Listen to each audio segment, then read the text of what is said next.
Et comme vous le savez peut-être, il y a eu des négociations ici le mois dernier. Donc c'était plutôt en septembre dernier. Et à la suite de ces négociations, il y a eu un communiqué. Et sans doute, vous avez vu dans les communiqués qu'une date de l'indépendance du Togo a été arrêtée. C'est pour cette raison que vous vous rendez à New York. Je vais à New York pour assister au débat qui certainement sera un débat sur l'avenir du Togo. Ça veut dire la France certainement posera la question de l'abrogation de l'accord de tutelle. Et nous aimerions que l'abrogation des tutelles coïncide avec la déclaration de l'indépendance du Togo. Je vais à New York, comme je vous ai dit, pour assister à ces débats. Et ces débats qui commencent le 3 novembre. Exact. Les débats commencent le 3 novembre.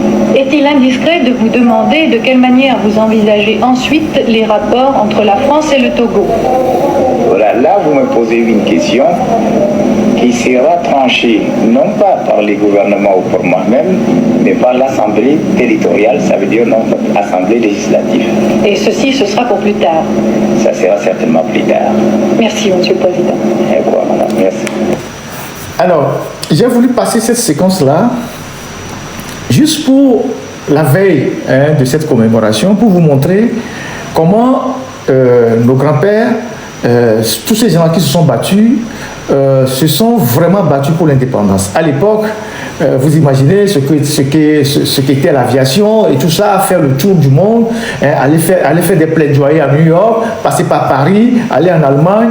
Et donc, ce grand homme-là, il faisait tout ça pour le bien du Togo.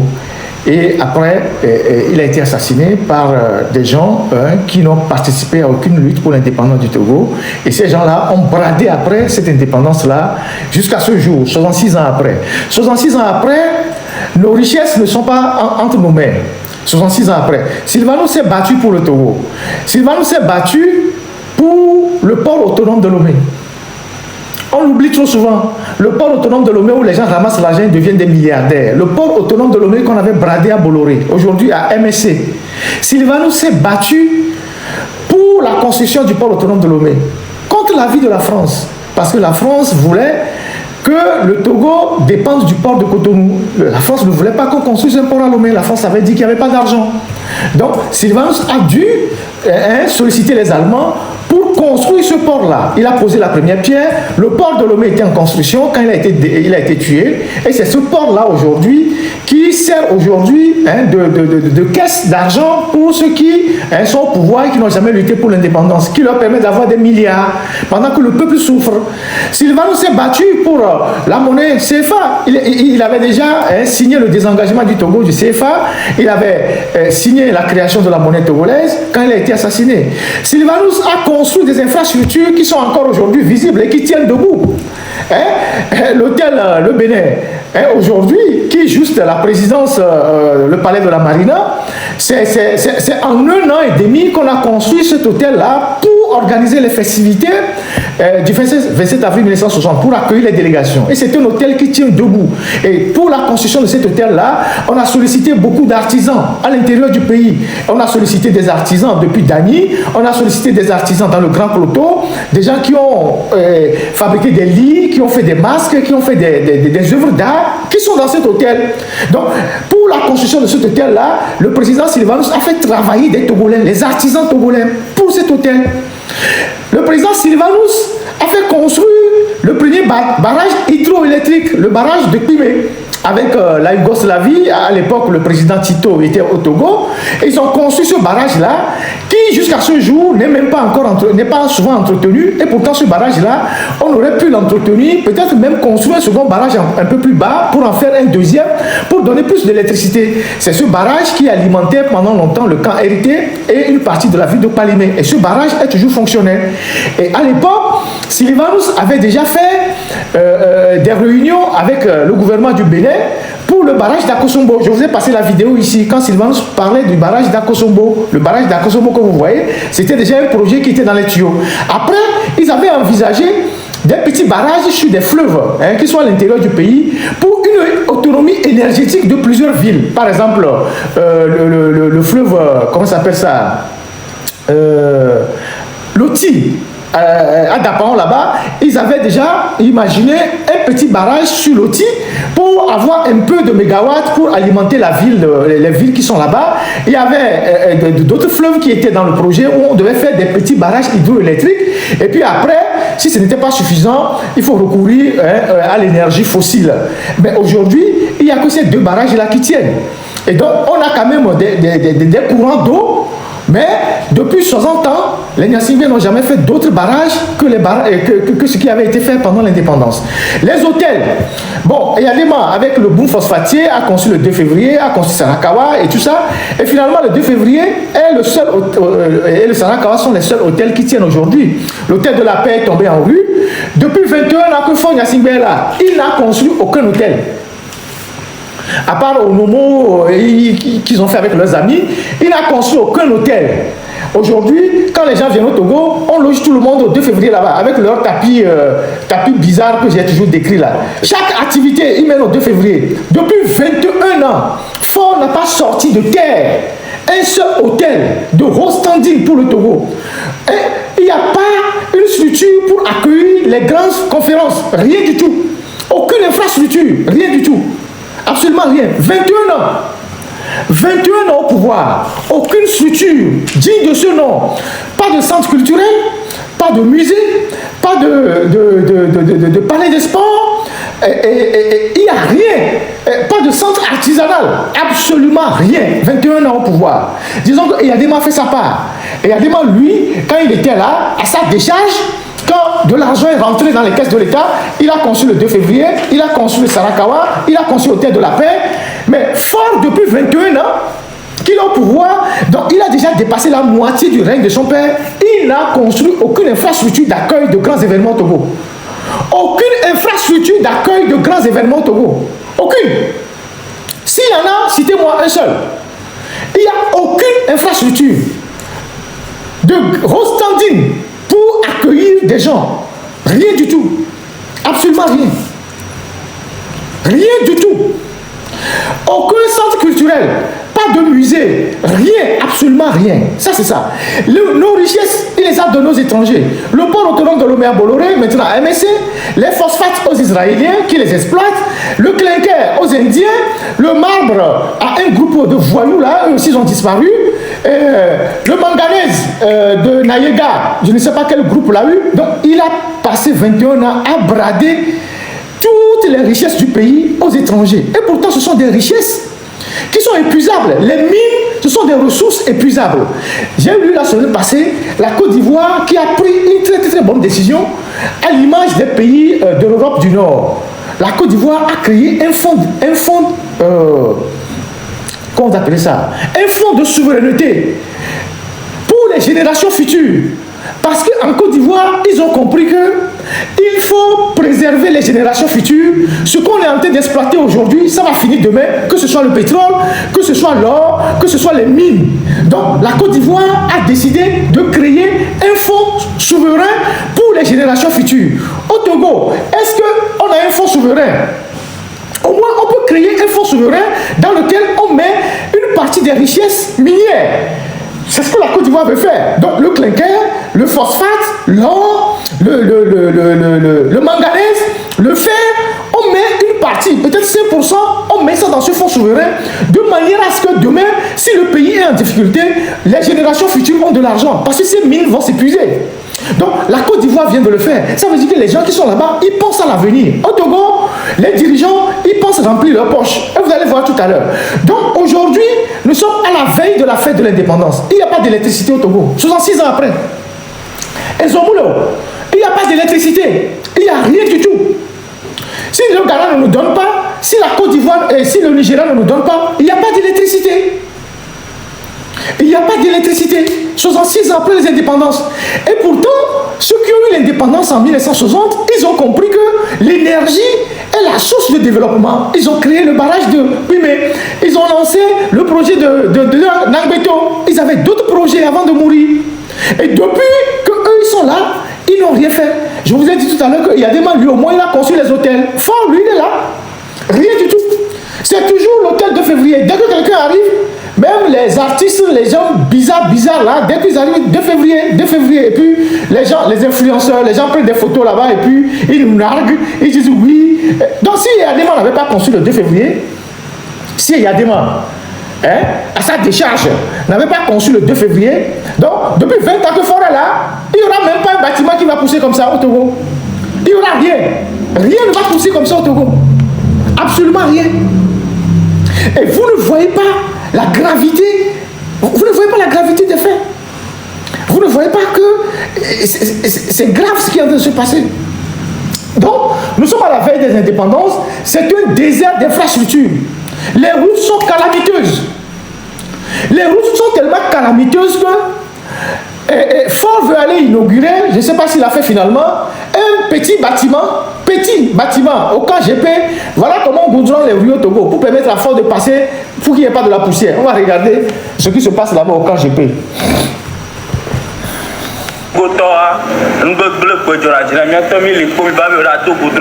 C'est ça. Goudron va tomber ça caniveau.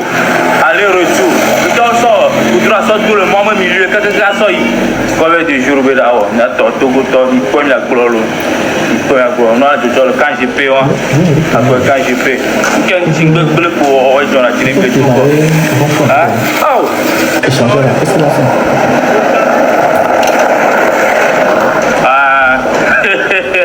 Voilà. Ça c'est à Lomé, hein. C'est à Lomé. Ils ont passé un catapillar. Ils ont mis du sable et ils ont mis du gravion parce que Fort devait venir, ou bien je ne sais pas qui va aller là-bas. Une autorité doit aller inaugurer un bâtiment au camp GP là-bas. Donc toute la nuit au camp GP là-bas, ils ont passé les catapillars tout autour. Ils ont fait les clôtures qui étaient abandonnées. Ils ont monté les clôtures et ils ont versé ça. Et ça, c'est une source de maladie. Ça, c'est même plus grave. Parce que dès qu'il va pleuvoir, l'eau va aller dans les maisons. Vous voyez? Et c'est ça. C'est ça le Togo, hein. 66 ans après les indépendances. Et nous, c'est ça. C'est ça qu'on appelle le replâtrage, le rafistolage, le pati. Ça, ce n'est pas du développement. Ça, c'est de l'irresponsabilité. En pleine capitale, ils font ça. Et les gens vont te dire, ça là, c'est mieux que rien. Et ça, c'est la maladie qu'ils provoquent pour les voisins. C'est ça, Lomé. 66 ans après les indépendances. Et ils ont fait ça dans le quartier à Goué là-bas pour qu'une autorité passe là-dessus sans poussière pour aller inaugurer je ne sais pas quel bâtiment au camp GP. C'est ça le développement au Togo. Je ne sais pas si la rédaction a l'échangeur de témoins. On va regarder l'échangeur de témoins. Si la technique a l'échangeur de témoins, vous allez regarder, vous allez ce qu'on appelle infrastructure. Vous regardez ce qu'on appelle infrastructure à côté de nous, hein, où il y a les autoroutes, les routes en l'air, les routes en bas, et les tunnels, tout ça. À côté de nous, dans un pays là, c'est la frontière. Vous allez voir. Vous allez voir tout à l'heure. Voilà l'échangeur de témoins. Voilà l'échangeur de témoins. Témoin Runabout. Avant, c'était un petit échangeur. Cela a été agrandi plusieurs fois. Ça, c'est à l'entrée de Téma. Et une partie va au port, une autre partie va vers la ville de Téma, et puis après vous arrivez à Accra. Ça, c'est l'échangeur de Téma. Vous imaginez ça? Il y a des tunnels, il y a les voies qui passent en haut, ceux qui passent en bas, tout. Nous sommes au Ghana, hein, un pays voisin, hein, où les frontières sont collées là. Ça, c'est l'échangeur de Téma. Je ne sais pas si en 100 ans, on pourra faire ça au Togo avec ces gens-là. Ça, c'est l'échangeur de Téma. On ne parle pas encore d'autres échangeurs qui sont à Accra et tout ça, d'autres qui sont sur la voie de Koumassi et tout ça, les autoroutes et tout ça. Ça, c'est juste l'échangeur de Téma. Nous, quand on allait à Accra, quand on était tout petit, avant de prendre le motorway, il n'y avait pas encore cet échangeur. Donc, chaque président qui est passé a ajouté sa touche. Il y avait, je ne sais pas, c'est Koufo qui a... Non, il y avait dans un premier temps Tamis, John Mahama, et puis après le président Nana Akufo-Addo. Chacun est allé négocier des financements pour agrandir cet échangeur-là, pour faire de cet échangeur ce qu'il est devenu aujourd'hui, pour faciliter la fluidité de la circulation. Temabé, échangeur Réon. Il est quoi, hein? Voilà, actuellement, alors je vous parle là, il y a les feux tricolores qui sont allumés qui ne s'allument pas. Parce qu'il n'y a pas d'électricité. Il y a des feux tricolores qui sont allumés qui ne s'allument pas. À tous les carrefours. Parce qu'il n'y a pas d'électricité. Vous avez le tunnel. Donc il y a ceux qui passent dans le tunnel et qui sortent de l'autre côté et qui partent. C'est ça. C'est ça les pays voisins. Pour ceux qui sont à Lomé et qui ne voyagent pas, et qui viennent du village direct Lomé là, et qui pensent que Lomé est quelque chose là. Ça, c'est seulement un des échangeurs d'Accra. Il y en a plein. Ça, nous sommes à témoins. Maintenant, nos voisins de l'Est, eux aussi, ils ont évolué dans les infrastructures. Nous sommes là, 60 ans après les indépendances, 66 ans. Rien du tout. Les universités, merci, les universités, on a eu du mal depuis 60 ans à construire 2 universités. L'université de Lomé, c'est une université dont le chantier ne finit jamais. L'université de Lomé a eu plus de 50 ans déjà. Le chantier n'est jamais fini. Une partie de l'université de Lomé est toujours une brousse. Et donc, de temps en temps, on décide, de façon hasardeuse, il n'y a même pas de planning en termes d'architecture, d'urbanisation, tout ça. On décide, on fait les agoras ici. Après, demain, on dit, on fait un amphi ici. Après, on dit, on construit un bâtiment de direction ici. Donc, il n'y a pas un planning. Et pourtant, c'est une université où il y a des intellectuels. Il doit y avoir des architectes, des urbanistes, des gens qui doivent avoir un plan qui est exécuté. Ça fait 50 ans qu'on construit l'université de Lomé. Mais ce n'est jamais terminé. C'est une université qui est toujours en construction. L'université de Lomé. Le professeur Kokoroko, quand il est passé, il a essayé de faire son mieux, il a clôturé. Avant, il n'y avait pas de clôture. Les gens venaient déféquer là, sur le campus. Les gens allaient chercher les déchets dans les puisards, ils venaient déverser ça sur le campus. C'est à l'époque, c'est nous qui avons manifesté pour faire arrêter ça. Quand les camions venaient déverser les déchets sur le campus, les étudiants sont dans les amphis, les gens sont au restaurant en train de manger, et puis vous voyez des camions qui arrivent sur le campus en train de déverser et les caca sur le campus. On a dû manifester là-bas pour interdire ça. Et ils sont partis vers Toblecop ou bien je ne sais pas, vers Adjouba là-bas. Avant, c'était sur le campus qu'ils versaient les déchets. C'est pour ça que le maïs pousse beaucoup sur le campus. Quand vous arrivez vers le campus nord là, le maïs pousse très bien. Comment appelle-t-on le tubercule là, comment on appelle ça? Non, à côté. Le manioc pousse très bien au campus nord, poussait très bien parce que c'était un déversoir de caca, tout ça. Et donc, c'est là-bas qu'ils déversaient ça. C'est nous qui avons fait des grèves, protester pour faire arrêter ça. Donc, le campus là, il est toujours en construction, jamais terminé. Maintenant, on va à Kara inaugurer un bâtiment. Et on nous dit qu'on a inauguré un campus universitaire à Kara. Il faut quand même arrêter la pagaille. Voilà, Fort s'est rendu à Kara ce week-end, dans cette semaine, pour soi-disant inaugurer l'université de Kara. C'est comme ça qu'ils ont fait le programme. Ils disent qu'il est en train d'inaugurer l'université de Kara. Et puis quand vous voyez ça, vous voyez seulement 3 bâtiments qui sont en train de construire, qu'ils ont construits, qui n'est même pas terminé. Voilà. C'est 3 bâtiments, 1, 2, 3. 1, 2, 3. 3 bâtiments, le 4e est ici ou le 5e. Et on dit, oui, que le PC est parti inaugurer l'université de Kara. Ils ont fait un peu l'historique de l'université de Kara. Pour que vous voyez, voilà, c'est tout ça, c'est tous ceux qui sont partis inaugurer ça. Je ne sais même pas si normalement c'est un préfet qui devait faire ça, mais je ne sais pas pourquoi ils ont fait des affiches pour tromper les gens que oui, qu'ils sont partis pour inaugurer l'université de Kara. Laissez les images comme ça. Et je vais commenter. Je sais pourquoi je vais commenter ça. Alors, l'université de Kara, on fait un peu l'histoire. En 99, je pense bien, quand on a humilié Yadema sur le campus, dans nos manifestations, quand on a crié sur Yadema sur le campus, c'était d'ailleurs la plus grande humiliation qu'il avait subie lors de son pouvoir, quand il est venu sur le campus. Ses conseillers, Yadema était très fâché, ses conseillers lui ont dit, oui, il faut que tu crées l'université à Kara. Il faut aller créer l'université à Kara. C'est comme ça que Yadema va poser la première pierre d'une université à Kara en 99. en présence du directeur général de l'UNESCO, Koichiro. Si mes souvenirs sont bons, je pense que c'est le nom. Koichiro, c'est un japonais. Donc, le directeur général de l'UNESCO est arrivé au Togo, et on l'a pris dans l'avion. Ils sont arrivés à Kara là-bas, et puis ils sont allés à Pia là-bas pour poser la première pierre de l'université de Kara. 99, hein? C'est pas encore 2000. 99. Entre-temps, pour que l'université soit effective, ils ont pris les locaux de l'ENI de Kara, l'école normale des instituteurs qui est à Kara Sud là-bas. C'est là où ils ont accueilli les premiers étudiants et ils ont récupéré les infrastructures, les salles de classe.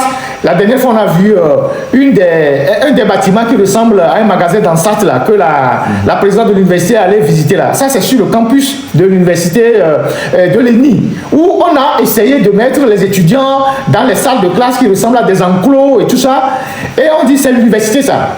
Pendant ce temps, on disait que l'université là où ils ont posé la première pierre, donc ils appellent ça Campus Nord, est en chantier. Sauf que le chantier ne finissait jamais. En 2000, je ne sais pas combien, 2007, Ford va poser encore une deuxième pierre sur le même site. Sur le même site, Ford, Yadim avait posé la première pierre. Ford vient encore poser une autre pierre. Vous voyez la supercherie? Et hier, ils nous font croire que c'est une université qu'on a inaugurée. Alors que c'est 2 ou 3 bâtiments, 4 bâtiments, c'est tout ça. Ça ne ressemble même pas à un lycée. Je vais vous dire pourquoi je dis ça. Donc, on dit bloc administratif, et ils ont inauguré ça. Ils ont fait tellement de bruit. Et ce que vous voyez là, c'est un partenariat public-privé. Je vais vous montrer tout à l'heure pourquoi je vous dis ça. C'est un partenariat public-privé. Donc, le Togo n'a pas les moyens de construire lui seul une université. Le Togo va chercher des ressources chez des partenaires pour construire une université, et ces partenaires vont gérer l'université pendant des années. Donc, c'est une concession qu'ils sont en train de faire. Donc, ils vont chercher une organisation qui vient construire 5 bâtiments et on vient faire de la supercherie pour dire aux gens, oui, on a inauguré une université et on a dopé les images. Vous allez croire que c'est quelque chose qui se passe. Regardez bien l'université de ce bâtiment-là. On va regarder un peu le lycée professionnel et BIMP de Côte d'Ivoire. Lycée professionnel, vous allez comparer. Ça, c'est le lycée professionnel et BIMP en Côte d'Ivoire, inauguré il y a quelques semaines, il y a quelques mois. Lycée professionnel, hein, le lycée et BIMP, Abidjan, en Côte d'Ivoire. Ça, c'est un lycée, ça. Vous comparez le lycée à l'université de Kara. Ça, c'est un lycée en Côte d'Ivoire. Ça, c'est un lycée en Côte d'Ivoire. C'est un lycée. Ouais, le lycée. Ah. Même au Bénin, il y a des lycées qui sont comme ça. Au Ghana, c'est pareil. Ouais, le lycée. Ça, c'est un lycée, ça. Et ce que vous avez vu là, les 5 bâtiments là, on vous présente ça comme une université. Ça, c'est un lycée professionnel. Lycée Mirekpon, Côte d'Ivoire. Le Ghana a aussi des infrastructures comme ça pour les lycées. Le Bénin, pareil. Le Togo. Je suis en train de vous démontrer le manque d'ambition de nos dirigeants. Des gens qui sont dans les petits trucs. Ils n'ont pas d'ambition pour ce pays. Ils sont dans le rafistolage, les petits trucs, le saupoudrage, la supercherie. C'est dans ça qu'ils sont. Donc, ils ont fait ce truc-là pour faire croire qu'ils ont inauguré une université. Ça, c'est un lycée, ça. Dans un pays de la région. Le Ghana a des lycées de cette taille. Le Bénin aussi, pareil. Voilà le lycée de Bipé. Lycée. Et vous voyez l'université de Kara. Vous faites la différence. Vous voyez ça? Et voilà l'université de Kara.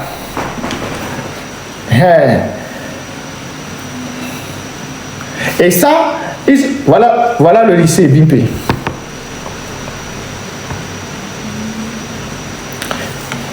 Et vous allez voir l'université de Kara. Les voies pour aller à l'université, vous voyez ça? Les voies qu'ils ont tracées, ils les ont aménagées, toute la zone. Donc ça, c'est l'université de Kara, 5 bâtiments. Vous voyez ça? Voilà. Ça, c'est à l'intérieur du lycée, ça. Le matériel. C'est un lycée professionnel.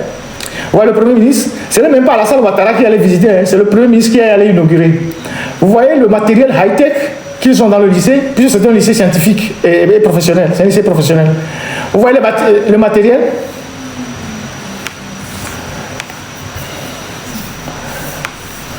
Vous voyez le matériel? N'effort d'être université, les intombes du Melekara, matin, dit, ganton, tonton, ne ba ouwa, tout deux méthodes. Bah, tout les étudiants, l'université, les Karana, mais avec quoi, fort d'Arabalo, et tonton. Ne serait-ce qu'à Kara là-bas, il met les moyens et il construit une université high-tech en bonne et due forme. Pour qu'au moins quelqu'un puisse dire, oh, il n'a pas fait ailleurs, mais il a fait chez lui. Il a inauguré 5 bâtiments.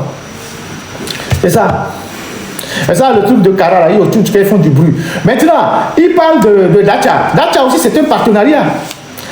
Je vais vous montrer les contrats du partenariat. Vous allez voir la fiche du partenariat. Voilà l'université de Dacha. C'est un partenariat. Ils sont allés chercher un réseau là qu'on appelle Envol. Voilà le partenariat. J'ai toute la documentation sur l'université de Dacha. C'est parce que c'est un partenariat. Et ce sont ces gens-là qui certainement aussi ont fait l'université de Kara parce que leur nom dans le partenariat aussi l'université de Kara. C'est eux qui ont construit les 5 bâtiments là. C'est pas l'argent qui est sorti du trésor. Et pourtant le Togo a des ressources pour construire ces universités sur fonds propres, comme on le dit au Burkina. Le Togo a suffisamment de ressources pour construire ces universités sur fonds propres. On a du ciment, on a du fer, on a tout pour construire une université sur fonds propres. On a besoin de quoi pour construire une université? Du ciment, non? On a des sociétés de clinquers qui sont là, qui produisent du ciment. Pourquoi on ne peut pas trouver un accord pour construire? Donc, ça c'est leur maquette de l'université de comment appelle-t-on, de Dacha, et on voit bien que c'est un partenariat avec une organisation, une société qui s'appelle Envol, hein, et qui a déjà fait des trucs dans les pays voisins, et donc ce n'est pas une construction sur des fonds de l'État togolais. C'est pour ça que le projet de Dacha, il avance un peu, parce que après cette convention-là, c'est tellement que cette organisation va se faire rembourser ou bien va gérer l'université pendant des années avant de le restituer à l'État togolais. Donc c'est une autre manière d'endetter le pays. C'est une autre manière de créer une dette. Donc, j'ai toute la documentation sur l'université de Dacha. Et quand quelqu'un viendra vous dire que oui, on a construit l'université de Dacha, dites que ce n'est pas sur les fonds togolais, c'est une affaire de business. Hein. On ne sait pas le contrat qui lie vraiment cette organisation en vol avec Fort Nassimbe et ses amis. Peut-être certainement qu'il y a des gains à gagner là-bas. Ensuite, on vous a dit qu'il y a eu... ah ouais, Kara aussi c'est un vol, oui, c'est un vol qui a fait Kara. C'est dans le document, c'est pas des fonds togolais. Kara aussi c'est un vol qui a fait les 5 bâtiments. Et c'est le même modèle. Donc il y a la documentation, j'avais partagé ça avec nos amis d'Itremi là, ouais. Ils ont tout la documentation. J'ai tout ça. C'est sur internet, vous pouvez trouver, c'est facile à trouver. Donc ils viennent, ils racontent des histoires aux gens. Vous voyez? Ensuite, les tracteurs agricoles. Si la technique peut me montrer les tracteurs qu'ils ont soi-disant inaugurés, et qu'ils ont fait quoi là? Que mécanisation de l'agriculture. Voilà. Ça, c'est aussi une autre supercherie. Et je vais vous expliquer cette supercherie liée au tracteur. Aujourd'hui, le live ne va pas trop durer, on va finir tout à l'heure. Je vais vous expliquer la supercherie liée au tracteur. Il fut un moment, le Togo a signé une convention avec le groupe BKG, donc c'est le groupe de Ebomaf, et la BOAD, pour commander des tracteurs en Turquie. C'est des tracteurs turcs. Les tracteurs là, c'est la marque Atat, c'est turc. Et avant ça, ils ont demandé aux paysans, aux coopératives qui sont sur l'ensemble du territoire, de faire des démarches pour monter des projets pour qu'on puisse les aider à avoir des tracteurs. Donc les coopératives paysannes sont allées voir des experts comptables, ils ont payé des frais et tout ça pour qu'on leur monte des projets. Et donc les coopératives ont monté des projets et l'État a dit que c'est un crédit bail. Donc il n'y aura pas de subvention sur les tracteurs, c'est un crédit bail, mais l'État est garant et caution. Donc il suffit seulement que les paysans montent le projet avec comment appelle-t-on, les cabinets d'expertise, et quand le projet est validé par le ministère, on va leur fournir les tracteurs. Donc les paysans, les organisations, les paysans et tout ça, les coopératives se sont organisés, chacun a dépensé les frais pour aller voir des cabinets d'experts comptables et tout ça. On a monté les projets, ils ont monté les projets, et les projets ont été envoyés comment appelle-t-on, à la direction de l'aménagement de l'équipement agricole à Lomé. Donc tous les projets ont été renvoyés là-bas. La direction de l'aménagement et de l'équipement agricole a renvoyé les projets aux directions régionales de l'agriculture et les paysans ont été appelés et les projets ont été validés. Une fois que les projets ont été validés, on a confié le dossier aux banques et la BOA dans certaines régions ont approché les paysans, sont allés sur les sites, voir les champs, les locaux des paysans, évaluer la production et tout ça. Et les paysans attendaient qu'on ramène les tracteurs pour leur donner. On fait venir les tracteurs. Ces tracteurs étaient là depuis 2 ans. On déploie les tracteurs dans les directions régionales. Et les tracteurs, depuis 1 an et demi, sont sous la pluie et le soleil. On demande finalement aux paysans de payer 6 millions pour un tracteur. Les paysans disent, mais vous ne nous avez pas dit qu'on doit payer 6 millions pour un tracteur. Vous nous avez dit de monter les dossiers, de prendre en charge le volet, les frais des dossiers, et que vous allez, une fois que les tracteurs seront là, vous allez mettre les tracteurs à notre disposition. Ils disent non, que la donne a changé, que chaque coopérative doit donner 6 millions pour avoir un tracteur. Et donc, les paysans n'ayant pas 6 millions, ne sont pas allés dans les directions régionales pour prendre les tracteurs. Donc les tracteurs sont dans les directions régionales. Depuis 1 an et demi, sous la pluie et le soleil. Ça fait 1 an et demi que les tracteurs que vous voyez là sont sous la pluie et le soleil.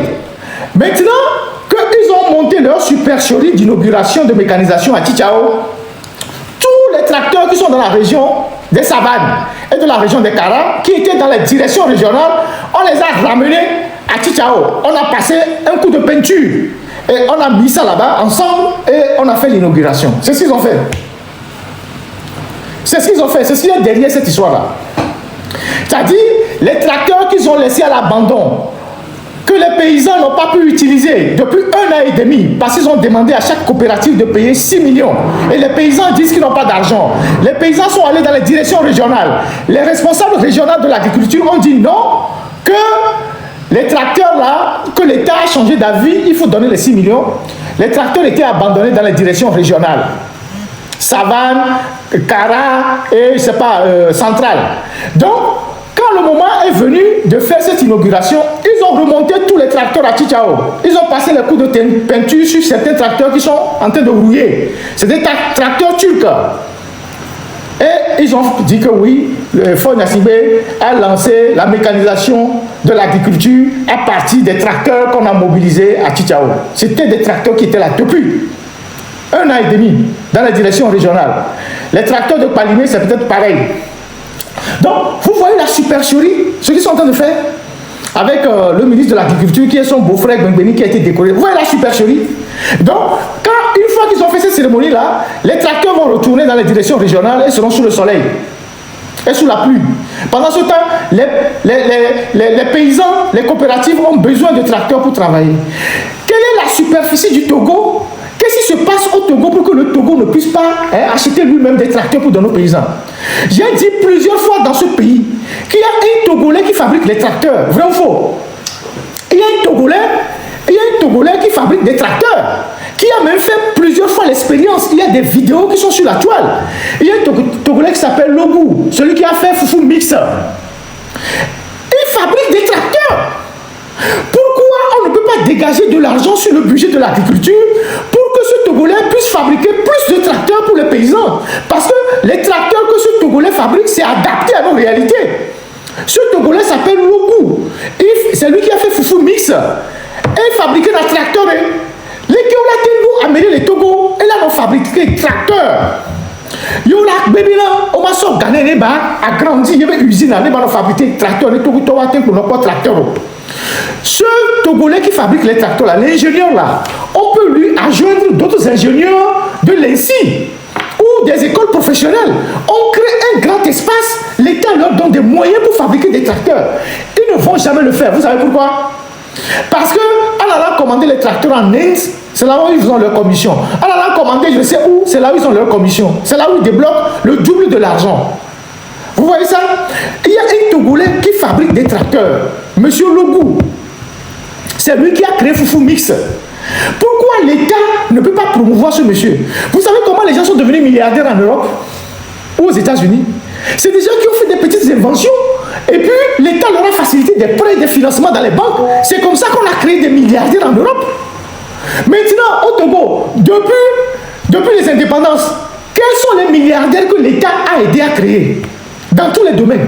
Disons par exemple le domaine des tracteurs. Il y a une expertise. Est-ce que l'État a accompagné ce monsieur pour que ce monsieur puisse aussi transmettre son savoir à d'autres personnes pour avoir des tracteurs adaptables aux réalités du Togo? Quand on a de la vision, c'est ça. Il y a des jeunes au Togo qui fabriquent des drones. Est-ce qu'on ne peut pas financer ces jeunes-là pour fabriquer plus de drones pour les besoins agricoles?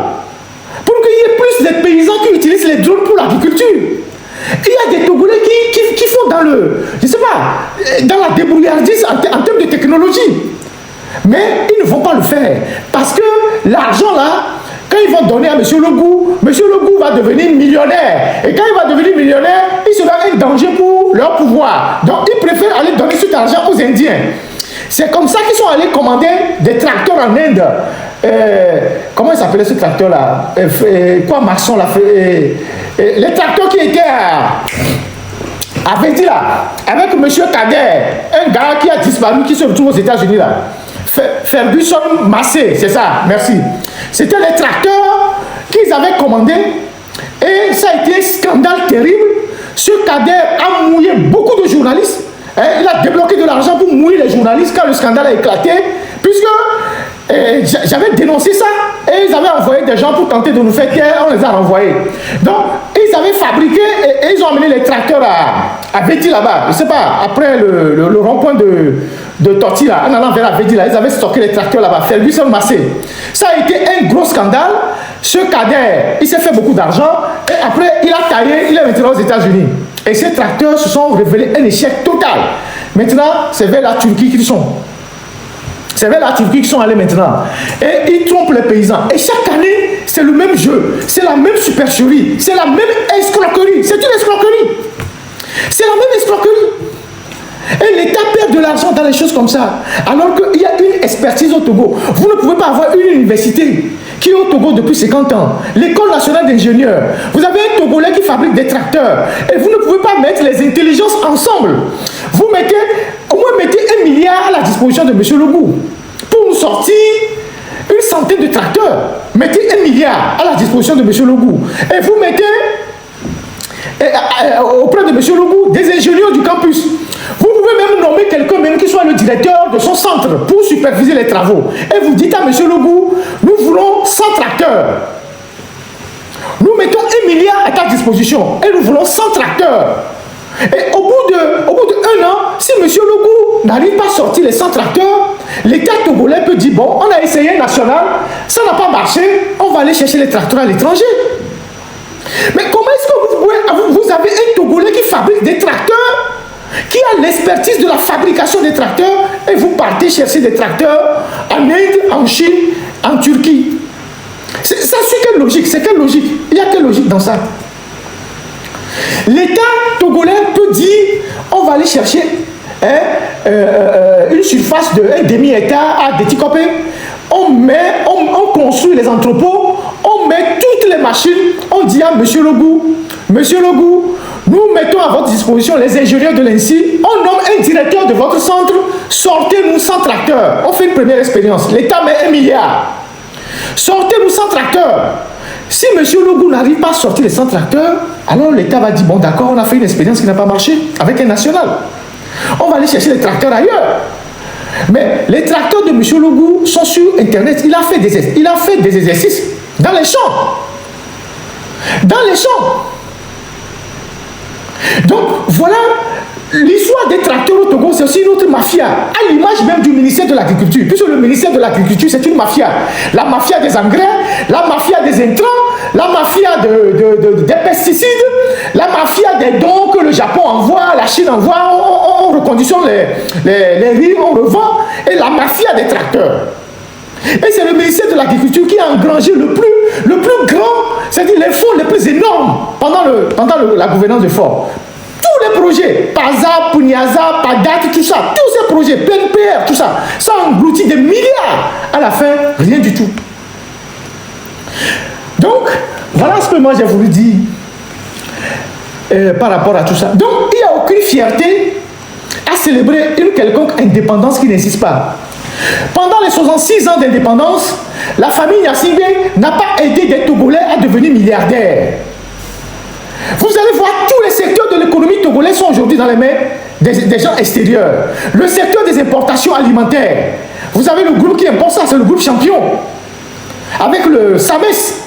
Tout le secteur des importations alimentaires, c'est le groupe SAMES avec Champion qui a le contrôle de ce secteur-là. Le secteur de l'importation du matériel scolaire, c'est Sotimes. Sotimes, c'est pas togolais.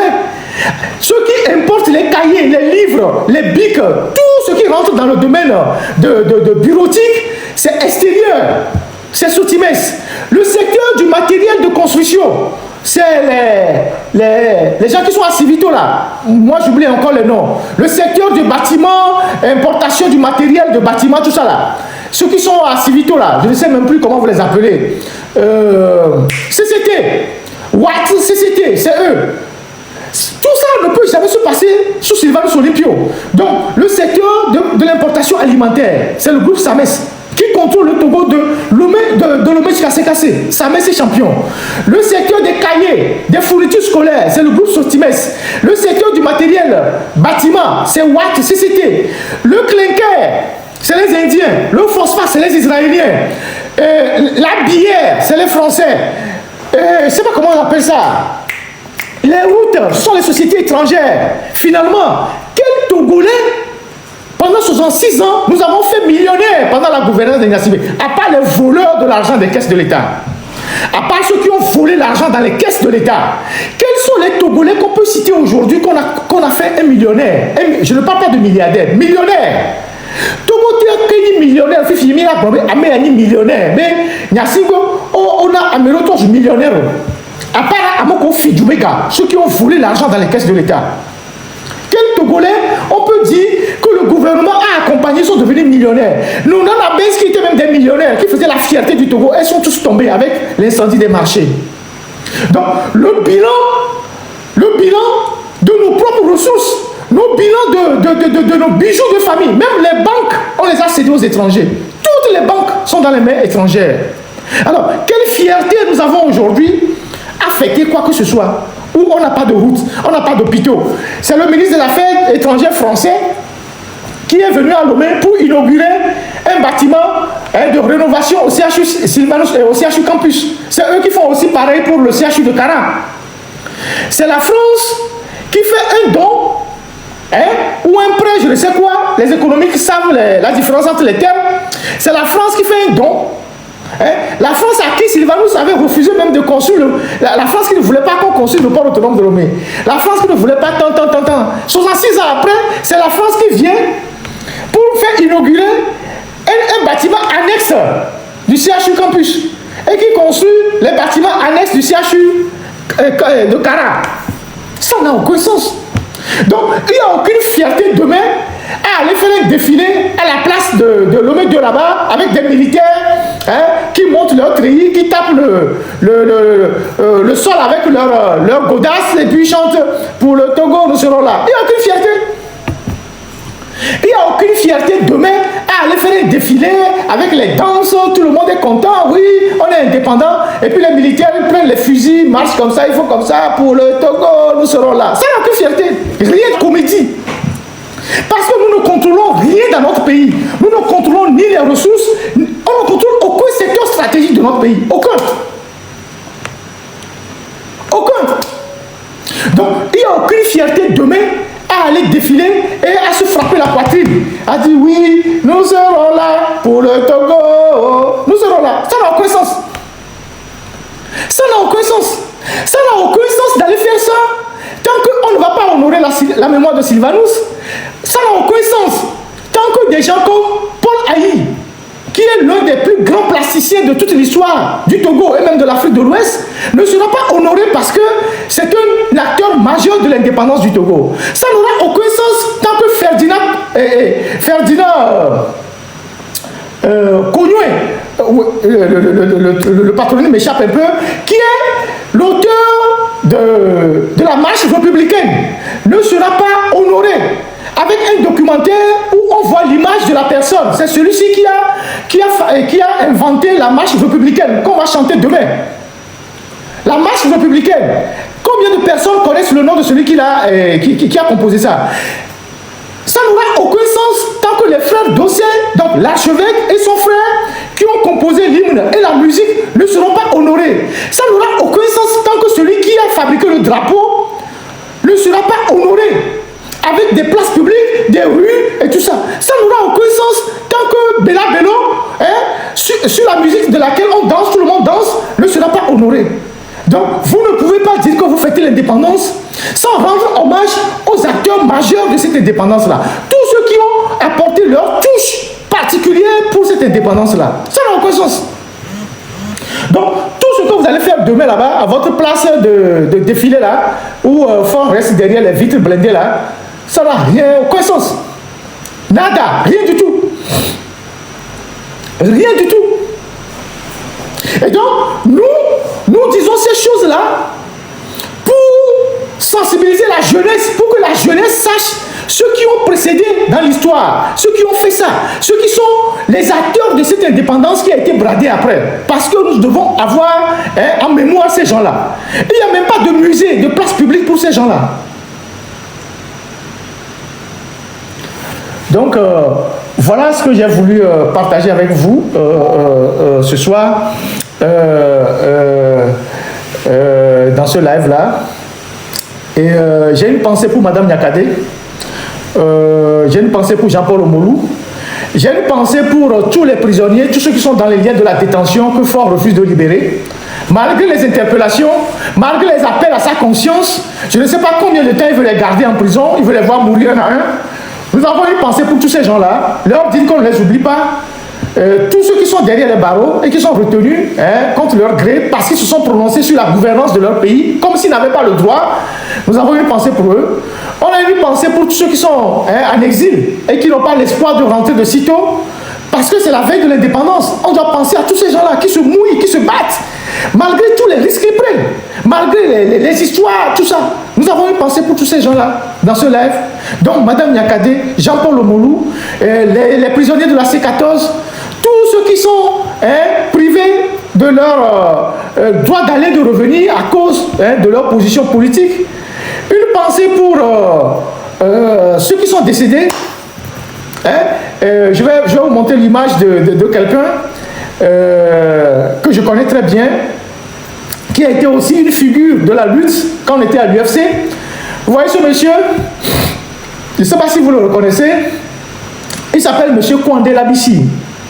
Monsieur Kwande Labissi, c'était un militaire qui était dans la garde rapprochée de Gilles-Christ Olympio et qui a été touché aux attentats de Soudour le 5 mai 1992. Moi, je l'ai connu au parti. Quand j'étais encore militant, il venait régulièrement au parti. Quand on allait voir M. Gilles-Christ à Accra, on le retrouvait ensemble. C'est un monsieur qui gardait même une balle dans son corps, dans une de ses jambes. On nous a dit. Un jour, il nous l'a dit lui-même. C'est un monsieur qui était très fort. Il a été touché. Oui, l'humoriste Tayo aussi. Il a été touché à Soudour. Il a eu des balles à Soudour le 5 mai 1992. Et heureusement que lui n'est pas décédé. Il a continué son engagement de militant pendant des années. Et il est décédé ces jours-ci. Il est décédé ces jours-ci. Je pense qu'il a même eu un problème avec sa maison. Il a été expulsé de sa maison. C'est un ancien militaire. Il était dans la garde rapprochée de Fogil à l'époque. Donc il s'appelle Kwande Labissi. Il était un militaire à la retraite. Donc voilà, il a 83 ans, il est décédé. Voilà des gens que nous devons honorer, qui sont restés dignes jusqu'à la fin et qui ont failli payer de leur vie pour cette lutte-là. Vous voyez? Et donc, voilà, et je pense à lui, à plein d'autres personnes qui se sont sacrifiées pour cette lutte-là. Et je pense que ce que nous vivons aujourd'hui nous appelle à un patriotisme plus engagé, un patriotisme plus poussé, nous appelle à mettre notre pays au-dessus de tout et à nous battre vraiment pour une libération définitive de notre pays. Et donc, voilà ce que moi je peux ajouter dans ce live-là. OTR, on a mis une pause, ne vous en faites pas, dès que on sentira la nécessité de rebondir, on le fera. Ne vous inquiétez pas, c'est nous qui avons le rythme de ces dossiers-là. J'ai vu des gens qui écrivent tout et n'importe quoi, qui racontent leur vie, il faut les laisser. J'ai toujours l'habitude de dire que en matière de communication, la crédibilité du messager précède le message. La crédibilité du messager précède le message. Ça, c'est un élément fondamental de la communication. Si vous avez des bonnes choses et que vous les faites dire par un idiot, personne ne le prendra au sérieux. Et donc, ceux qui essayent de faire une communication pour intoxiquer l'opinion, qui racontent tout et n'importe quoi, ce qu'on n'a pas dit, il faut les laisser à leur propre jeu. Nous, on n'a pas le temps pour ça. Et un journaliste, c'est quelqu'un qui va chercher des dossiers. C'est pas quelqu'un qui reste pour se greffer comme un parasite sur les dossiers de quelqu'un d'autre. Donc, vous connaissez les journalistes et vous connaissez ceux qui ne sont pas, ceux qui ne font pas grand-chose, quoi, et qui attendent que d'autres sortent des éléments pour devenir à leur tour des commentateurs. Donc, nous, on n'est pas là pour ça. Donc, pour l'OTR, on en parlera au moment venu. Donc, voilà ce que j'ai voulu partager avec vous ce soir. Et j'espère qu'on a fait le tour. Malgré tout, je vous souhaite quand même une bonne fête de l'indépendance en mémoire à nos grands-parents qui ont fait cette lutte-là, qu'on ait une pensée pour tous ces gens-là et qu'on essaye de faire une mise à jour de toutes les grandes personnes qui ont participé à cette lutte pour l'indépendance pour que leur nom reste dans l'histoire, pour que les jeunes aussi puissent se souvenir. Quand il y a des enfants, des jeunes qui chantent la marche républicaine, il faut qu'ils sachent qui a composé ça. Quand les jeunes chantent l'hymne national, il faut qu'ils sachent qui a composé ça. Quand les jeunes voient le drapeau togolais, il faut qu'ils sachent qui a composé ça. Quand les jeunes voient le symbole des 2 lions, il faut qu'ils sachent qui a composé ça. Ce sont des gens qui doivent rentrer dans l'histoire de notre pays, qui doivent être intemporels. Quand on chante Bella Bello, il faut qu'on sache Bella Bello, qui est-il? C'est une personnalité. Qu'est-ce qu'elle a fait pour le Togo? Pourquoi sa chanson est immortelle? Donc, le régime actuel ne le fera jamais parce que c'est ce qu'il tente d'effacer. Ils ont effacé beaucoup de traces de Sylvanus dans les archives. Ils ont fait croire aux gens que Sylvanus n'aimait pas tel, alors que Sylvanus a fait tout le tour du Togo. Il a dormi dans des villages que vous ne pouvez même pas imaginer. Il y a des livres d'histoire qui sont sortis, vous pouvez les retrouver. Vous allez retrouver le livre du professeur Labanté sur Sylvanus Olympio, les frères, je ne sais pas comment il a appelé ça, les frères ennemis. C'est pas un livre comme ça qui est très intéressant, qui a parlé de la tournée de Sylvanus, comment Sylvanus est parti dans toutes les localités, il a inauguré les infrastructures, Sokodé, Kara, un peu partout, Dapan, tout ça. Il a dormi même dans les villages avec les autochtones. Tout ça, ils ont essayé de faire tout ça dans l'histoire pour monter leur narratif. Voilà. Et donc, nous, notre devoir, c'est de déconstruire tout ce mensonge-là et de faire en sorte que l'histoire puisse rendre justice à ceux qui nous ont précédés et qui ont fait leur part. Et donc, bonne fête de l'indépendance. Et demain, on verra bien, on verra ce qui va se passer. On verra ce soir qui va allumer la flamme de l'indépendance, si c'est le PC ou c'est le PR. Comme ces jours-ci là, ils se sont partagés les rôles. Et on a trouvé aussi un Oussa croqué à 100 000 de Tové. Il est parti inaugurer un bâtiment quelque part avec sa canne. Et puis bon, il était assis quelque part sur un siège là. Et puis les gars du RPT qui étaient à côté le regardaient bizarrement. C'est le président, lui aussi il est arrivé avec sa canne. Ils ont chanté l'hymne national, et puis le soldat fait comme ça, monsieur le président, salut. Et puis bon, lui aussi il est parti s'asseoir. Au moment venu, il a coupé son ruban, et puis après on l'a mis dans sa voiture, on l'a mis dans sa maison. Ça c'est, vous voyez, comment appelle-t-on concept Kaleta. Voilà, quand on était petit là, il faisait les concepts là qu'on appelle Kaleta, Bo, Kaleta, Moukeke. C'est des choses comme ça.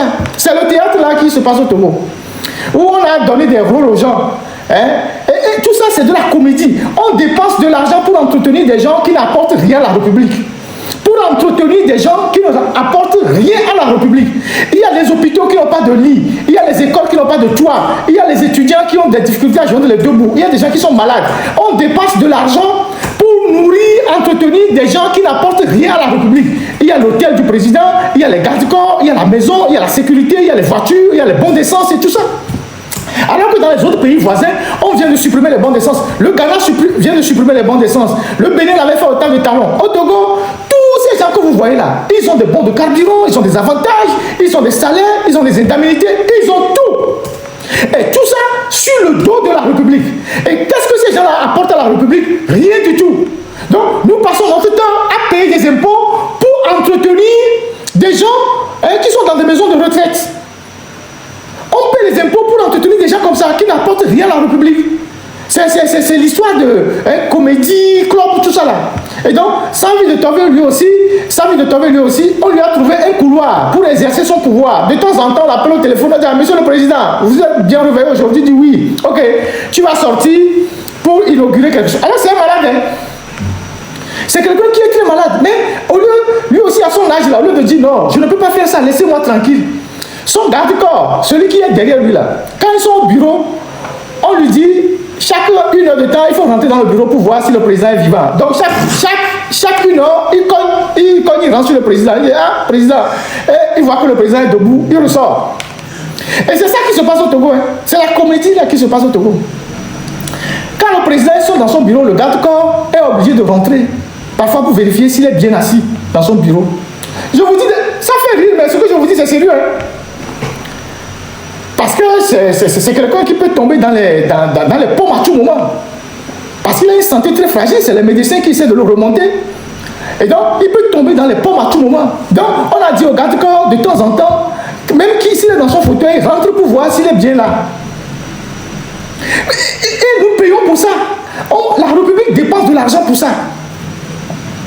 La République dépense de l'argent pour ça. On paie les impôts pour que les gens, pour entretenir des gens comme ça. Pendant ce temps, vous avez des gens dans le pays. On n'a pas d'électricité. Il n'y a pas de l'eau dans les quartiers. Les gens ont des difficultés à tenir debout. Il y a des chantiers qui sont abandonnés. On débloque 3 milliards pour la présidence, 20 quelque chose milliards pour le PC, tel milliard pour tel ministère. Et c'est la pagaille là dans laquelle on est. Ford allé à Kara hier, il est rentré hier, il est allé à Kara pour les inaugurations, il est rentré hier, vous savez comment? Toujours avec son avion, mais l'avion était suivi par l'hélicoptère. Vous savez ce que ça coûte à la République? C'est-à-dire, il est rentré à Lomé avec l'avion, derrière l'avion il y avait l'hélicoptère qui le suivait. Vous savez ce que ça coûte à la République? Toutes ces dépenses-là, en kérosène, en entretien de l'hélicoptère, de l'avion. Donc, lui, il a l'avion qui est en haut et l'hélicoptère est derrière l'avion. Je ne sais pas si Donald Trump même se déplace comme ça. Et ça ne dit rien à personne. Les gens ont faim. Les gens ont faim dans les villages. Demain, ils vont donner un peu de boissons à boire aux soldats qui vont faire le défilé. Ils vont leur donner un peu de quoi. Le 1er mai aussi arrive. Ils vont donner des petits trucs aux gens. Et puis les gens vont danser. Et puis ça va s'arrêter là. Le pays s'enfonce tous les jours. Tous ceux qui m'appellent, qui m'envoient des messages, disent Ferdinand, il doit manquer que tout le pays est à terre. Il faut faire quelque chose. Il faut dénoncer. La dénonciation ne suffira plus. Le pays est en train de s'enfoncer tous les jours. La dénonciation ne suffira plus. À un moment donné, il faut que des secteurs organisés prennent leurs responsabilités. La dénonciation ne suffira plus. La dénonciation ne suffira plus. Tout est à terre. Le domaine des opérateurs économiques, tout le monde se plaint. Tout le monde se plaint. Là maintenant, c'est l'électricité. Il n'y a plus d'électricité. Donc, tous ceux qui font des travaux qui dépendent directement de l'électricité, les produits carrés, les coiffeuses, les coiffeurs, les bureautiques, les petits commerçants, tous ces gens-là, c'est à l'arrêt. Voilà. Côté à la regarde. Et moi, mais il va avoir un impôt, mais il va avoir taxe, mais il va avoir le mais il va avoir taxe. C'est les gens survivent au Togo. Les gens survivent au Togo. Mais je ne sais pas qu'est-ce qu'on leur a fait spirituellement pour que les gens ne se réveillent pas. Je ne sais pas qu'est-ce qu'on a fait spirituellement sur les Togolais pour que les Togolais... Je ne sais pas ce que les Togolais attendent pour se réveiller. On dit que oui, qu'on fait les trucs, on fait les basses sur le pays. Mais pourquoi les basses ne touchent pas les gens comme nous? Pourquoi les basses qu'ils font sur le pays ne touchent pas certains Togolais et d'autres qui sont dans le sommeil? Donc, il faut que vous essayez de vous réveiller, de vaincre la peur, de dire les choses telles que vous les voyez. Quand tu n'es pas d'accord, tu dis ça, je ne suis pas d'accord, je ne peux pas accepter. Il y a des militaires qu'on arrête qui sont dans la prison. La dernière fois, quand j'ai parlé le jeudi, ils les ont déplacés. Ils ont déplacé certains. Ils sont là-bas à la prison civile. Dans des conditions déplorables. Totalement. Bien, merci. Je vais m'en arrêter là. Donc, demain, vous allez retrouver Isidore. Vous allez retrouver Isidore demain. Vous allez retrouver Isidore en éveil. Et le commandant Olivier Ama nous dira quand est-ce qu'il va le faire en Kabien. Je ne l'ai pas eu ces jours-ci, ces 2 jours. Peut-être qu'il va me laisser un message, je vous communiquerai ça. Il fera ça sur son compte. Le commandant Ama fera ça sur son compte. Isidore fera ça sur le compte L'autre direct et certainement sur TikTok. L'autre direct, c'est sur la chaîne YouTube. Oui. TikTok, ça va être Ferdinand Haïté. Oui. Qui est un compte certifié, et puis Facebook, c'est le compte habituel. Et Madame Aïcha et Di Soro, je verrai sur quoi ils vont faire. Et comme j'ai eu à le dire,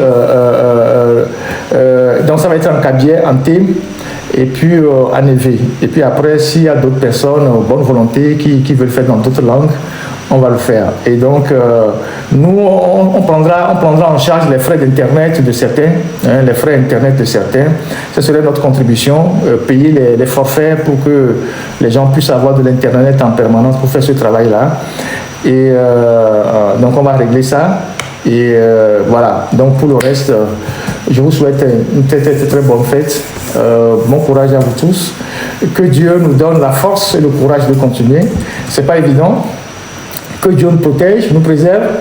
Et comme j'ai eu à le dire à plusieurs reprises, ce combat-là, cette lutte-là, on ne peut pas le donner à nos enfants, on ne peut pas le céder à nos enfants. Nous devons arrêter ça. Nous devons terminer cette histoire-là pour que nos enfants construisent le pays. Parce que nous avons pris énormément de retard sur les voisins. On a pris énormément de retard. Ceux qui sont là ne font plus rien. Ils font juste des trucs de rafistolage. Ils ont une courte vue de la République. Ils sont dans les petites choses. Quand les autres construisent des choses en grandeur, des choses grandioses, construisent de grands centres, nous, quand on veut faire quelque chose, on fait des petits trucs. On va faire un truc de 3 bâtiments, 5 bâtiments, et puis on fait beaucoup de bruit. Donc les gens sont là à crier, ouais, que non, le Togo avance.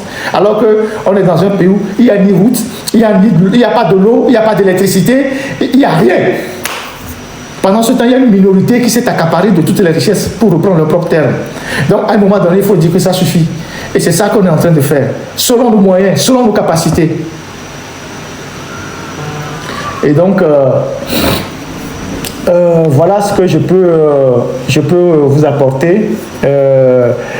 Je vois que notre mail est en train de déborder déjà, je vois ça en ligne sur les ordinateurs. Comme j'ai eu à le dire, une fois que les ordinateurs seront à disposition, on verra qui les donner en priorité. On ne peut pas donner à tout le monde, certains seront obligés d'attendre parce que voilà, on donnera ça à ceux qui sont les plus nécessiteux. Et comme j'ai eu à le dire, les compatriotes qui ont des ordinateurs qui sont perdus dans leur cave, dans leur magasin, vous pouvez les ressortir, les ramener au Togo.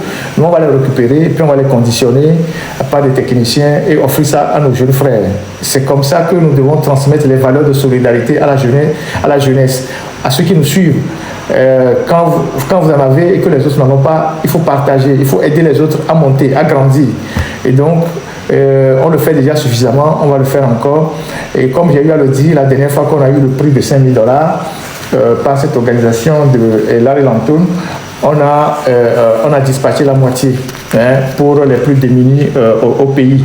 Et ça fait 2 850 000. Donc on a partagé la moitié. Et puis ben voilà, nos ressources, tout ce que nous engrangeons, il y a une partie qui rentre dans une caisse sociale.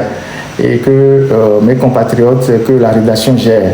Après, il y a beaucoup de projets qu'on monte, il y a des financements qu'on reçoit. L'Alternative, c'est un journal qui est immatriculé en France, qui est aujourd'hui en France et qui a droit à beaucoup de financement de projets, dès qu'on monte les projets. Et donc, on n'est pas... lorsqu'on aura des soucis, on vous dira, mais pour le moment, on n'a pas de soucis, on est tranquille. Il y a des partenaires en Europe du Nord, aux États-Unis. Dès qu'on soumet un projet, si le projet passe, on a plus ou moins le financement pour tenir la rédaction. Donc, on s'en sort pas mal. Donc, voilà. Merci pour le soutien. Tata Lolita, merci infiniment. J'espère que tu m'as compris pourquoi j'ai demandé de supprimer ce GoFundMe-là. On n'en a pas besoin. Et merci à vous tous qui êtes restés en ligne aussi longtemps. Et donc, quand je vous dis d'aller vous abonner à ces pages-là, c'est aussi nécessaire pour tout le soutien qu'on fait aux autres. les Android, oui, quelqu'un me dit même les Android peuvent aider les étudiants à leur cours à distance. Oui, si vous pouvez, si vous en trouvez, il n'y a pas de problème. Vous les envoyez à Lomé, et puis moi je les récupère. Il y a des gens à Lomé qui s'occupent de ça. Nous on les récupère à Lomé et puis on les donne aux gens. Ça c'est pas un souci.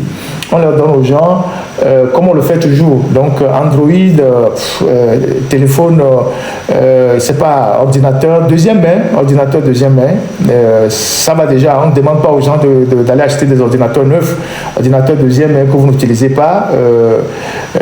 Même s'il y a des batteries défectueuses, on peut les changer. On peut voir des techniciens à Lomé acheter des batteries. L'essentiel, c'est d'offrir ça à nos jeunes frères pour que les gens puissent travailler. Les gens qui veulent rédiger leur mémoire, les gens qui veulent faire des petites recherches sur Internet, ils n'ont pas de matériel. Voilà, donc moi j'avais arrivé ici dans certains programmes, par exemple, ici j'ai eu 2 ordinateurs donnés gratuitement dans des programmes, alors que moi-même j'avais déjà un ordinateur plus puissant, donc les 2 ordinateurs donnés dans les programmes, j'ai envoyé ça à Lomé et j'ai offert. Voilà, donc il y a un autre ordinateur, regarde l'ordinateur qui est là-bas, tu me dis comme ça. Il y a un autre ordinateur très puissant qu'on m'a donné, c'est ça, non, voilà. Il y a un autre ordinateur très puissant qui m'a été offert par des amis pour sécuriser mon live. Vous voyez ça? C'est un ordinateur très puissant, conditionné spécialement par des experts en cybersécurité pour faire des lives à partir de mon studio. Donc ça ne me sert pas pour le moment. Si demain je trouve qu'il faut envoyer ça au pays, parce que l'ordinateur que j'utilise actuellement pour faire le live, c'est un ordinateur très puissant à écran tactile, donc je préfère l'avoir. Et ça, c'est un ordinateur de très puissant. Donc si je vois quelqu'un qui rentre, je l'envoie et puis je l'offre. Ça, c'est pas un souci. Donc il y a des cas comme ça, il y a plein de cas comme ça. Et donc quand il y a des choses comme ça qui arrivent, on les convoie au pays et puis on les offre aux gens qui sont nécessaires. C'est en cela que nous sommes utiles. C'est comme ça que nous pouvons être utiles aux autres. C'est pas si nous critiquons ceux qui gouvernent, nous critiquons ceux qui ne font pas bien. Il faut que nous essayons d'être des modèles. Pour qu'on ne soit pas dans la critique permanente, la critique inutile, la critique improductive. Il faut qu'on essaye d'être des modèles pour les autres. À dire, Ferdinand, c'est quelqu'un... il y a tellement de gens à Lomé que bon, je ne veux mettre personne en insécurité. Donc, toutes ces choses-là, on le fait dans l'anonymat et beaucoup de gens savent ce que je leur fais, et selon les moyens que j'ai. Donc, voilà. Donc, merci à vous. Et on reste en contact. Demain à 20h, vous allez prendre Isidore qui vous fera le live en EV et je verrai avec le commandant Kabier et les autres. Passez une très très bonne soirée. Bonne fête de l'indépendance malgré tout. Chantons Déniban, chantons la marche républicaine. Réjouissons-nous par rapport à nos ancêtres. C'est eux seuls que nous portons dans la mémoire pour notre pays. Prenons de nouveaux engagements plutôt, pour que notre pays soit vraiment libéré de ces gens-là qui ne nous apportent plus absolument rien. Ils ont fait ce qu'ils pouvaient faire, ils sont au bord ils sont à leur limite, ils ne peuvent plus rien faire. Madame Nyakade l'a dit. Et je vais terminer avec la chanson à l'honneur de Madame Nyakade. Merci à la technique.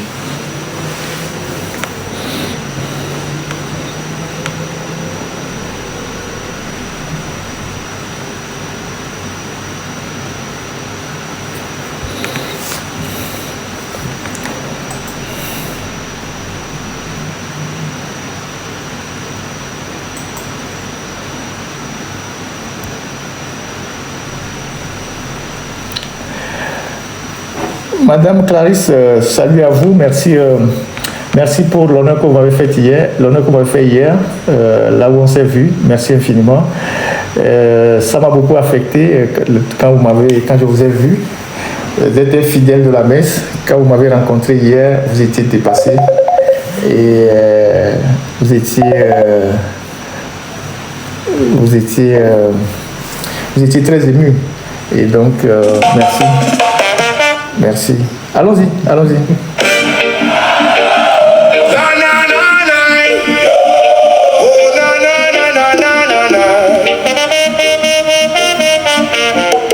Le dossier d'intérim passera. La chanson destinée à la fin. On sait très bien qu'il y a des gens qui vont se passer pour des nécessités, pour savoir comment on nous perd. Nous avons anticipé tout ça, donc ne vous inquiétez pas.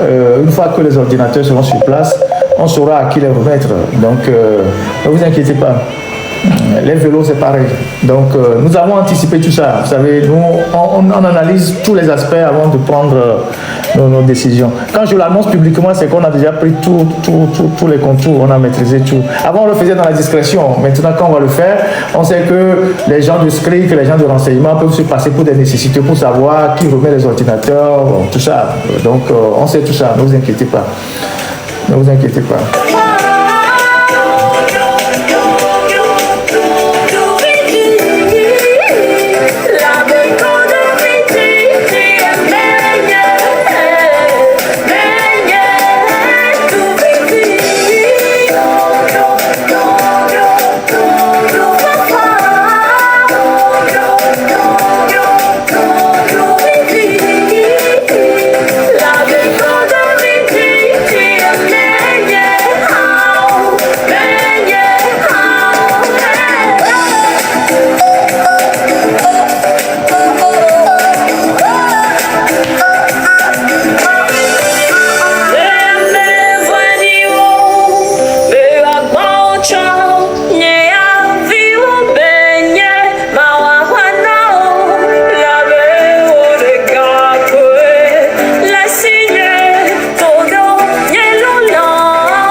Allez vous abonner sur la page de Céline, sur sa chaîne YouTube.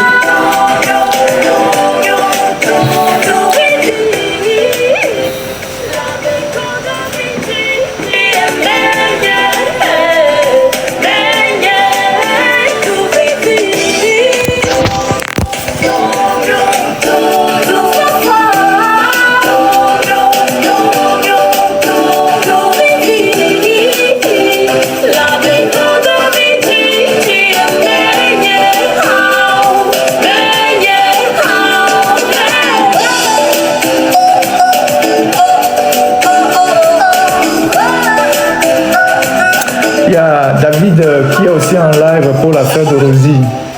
Le compte de David qui est en live pour l'affaire de Rosie. Vous pouvez suivre David sur TikTok. Il y a certainement d'autres lives aussi qui vont suivre. Donc voilà.